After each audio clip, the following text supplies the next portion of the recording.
मात्र क्रूड ऑइलच्या संदर्भामध्ये आपण बघतोय की मोठ्या प्रमाणावर घसरण होत चाललेली आहे आणि कच्चं तेल जे आहे याचे भाव दिवसेंदिवस पडत आहेत आणि कच्च्या तेलाचे भाव पडत असताना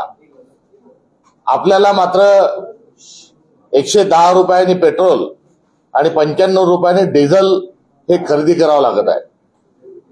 त्यामुळे थेट स्वरूपामध्ये सरकारने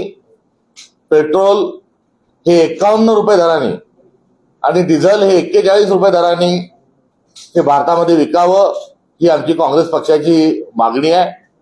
आणि यामागे शुद्ध स्वरूपामधलं अर्थशास्त्र आहे की क्रूड ऑइलचा भाव बॅरलच्या मागे एका वेळेस 145 डॉलर पर्यंत गेलेला होता। मनमोहन सिंग साहेब तेव्हा देशाचे पंतप्रधान होते। 125 तर हा त्यांची सरासरी होती आणि अशा असताना भारतामध्ये आपण 70 रुपयाच्या दराने पेट्रोल आणि 45 रुपयाच्या दराने आपण डिझेल आपल्या देशामध्ये विकलेलं आहे। तर आज जी क्रूड ऑइलची जी किंमत आहे ती आता 65 डॉलरच्या दरम्यान 65 ते 68 रुपयाच्या दरम्यान डॉलरच्या दरम्यान आता त्याचा भाव हा पडलेला आहे आणि अशा वेळेस आता सरकार महाग या देशातल्या नागरिकांकडून ग्राहकांकडून जर टॅक्स वसुलीच्या नावावर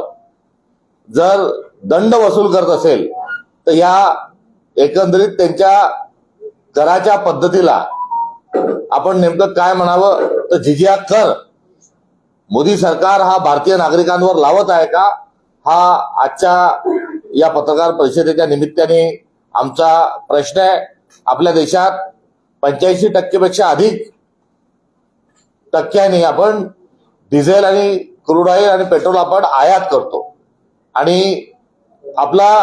या संदर्भातले जे भाव आहे हे स्वतःचं उत्पादन आपलं कमी असल्यामुळे आपल्याला आंतरराष्ट्रीय स्तरावरच्या बाजारभावाच्या संदर्भातच आपल्याला आपले दर हे ठरवावे लागतात आणि जेव्हा भाव वाढतात तेव्हा आपण जास्ती दराने विकता, मात्र जेव्हा भाव पडतात तेव्हा कमी दराने या देशातल्या ग्राहकांना आपण का पेट्रोल आणि डिझेल देत नाही हाही आमचा प्रश्न आहे। आणि हे सर्व असताना नॅचरल गॅसच्या संदर्भातही भावामध्ये मोठ्या प्रमाणात घसरण झालेली आहे। मनमोहन सिंग साहेब असताना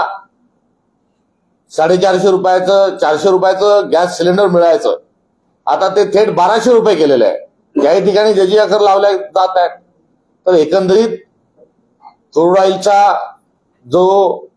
कमी झालेला जो भाव आहे हा बघता केंद्र सरकारने जजिया करच्या स्वरूपातून मोठा टॅक्स न लावता पेट्रोल 51 रुपये आणि डिझेल 41 रुपये दराने हे उपलब्ध करून द्यावं ही आमची मागणी आहे।